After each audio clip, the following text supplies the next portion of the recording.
Then sings my soul, my Savior God to thee. How great thou art,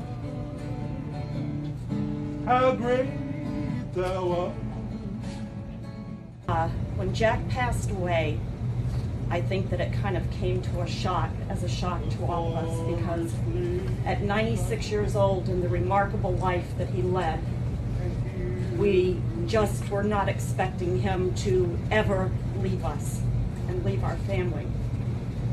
My name is Marlis Ruck, and Jack was my uncle. From lofty mountains grandeur, and here the things that this man saw in his remarkable journey here on earth are just mind-boggling if you just stop to take a minute and think about it. He saw the invention. When he was a boy, there were no jet airplanes, computers.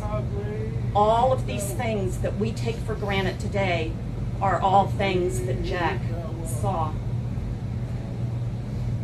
I want to tell you also what a kind heart he had. My grandparents came from Albany, Georgia to live with that man Jack.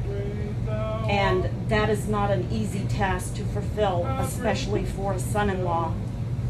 And he took them into his home and welcomed them into his home and was so utterly kind to them. It was a remarkable thing to me.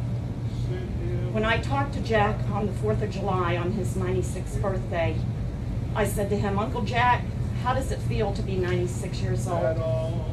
And he says, "Well, it's okay," but he said, "I think the next 10 years may be a little hard."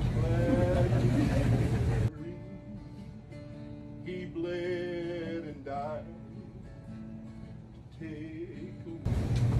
When Jack was Commodore of the Yacht Club, he went to some kind of meeting. I'm not quite sure what Commodores do, but attending this meeting was the abdicated King of England, King Edward, I think his name was. He was the one who was married to Wallis Simpson. And he was at this meeting, and so Jack was chatting with him a little bit. And Jack said, he was talking to him, and the king says, "Well, my good man, what do you do?" Well, Jack had to really stop and think on his feet, because I don't know if a lot of you know this, but Jack owned a service station about 2 blocks off of the Miami River, and he considered himself a grease monkey. And he said that he really had to stop and think on his feet, because he didn't want to say to this man, "I own a service station." So anyway, getting back to the king, he says, "Well, good man, what do you do?" And Jack said, "Well, I'm in oil." And I shall bow in humble adoration, and I shall dwell in the house of the Lord forever. Blessed be the word. He who was overtaken by a fate which shall, sooner or later, overtake us all, in which no power or station, no virtue or bravery, no tears of friends or relatives can avert.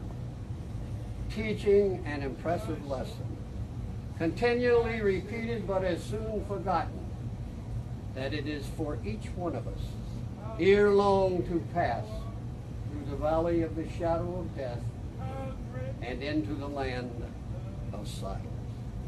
For even in life, we are in the midst of death. We live but to see our loved ones passing away into silent lands. And not even the wisest among us can tell what tomorrow may bring. Think of our friends, our relatives, and our beloved brother Jack, who but a few days since was among us in all the pride and power of life. Bring to our remembrances his wisdom and strength and all of his qualities that were fine, lovely, and beautiful. And then reflect to this complexion, he has come at last. Think of ourselves, Thus will we be when the brief lamp of our existence has burned out.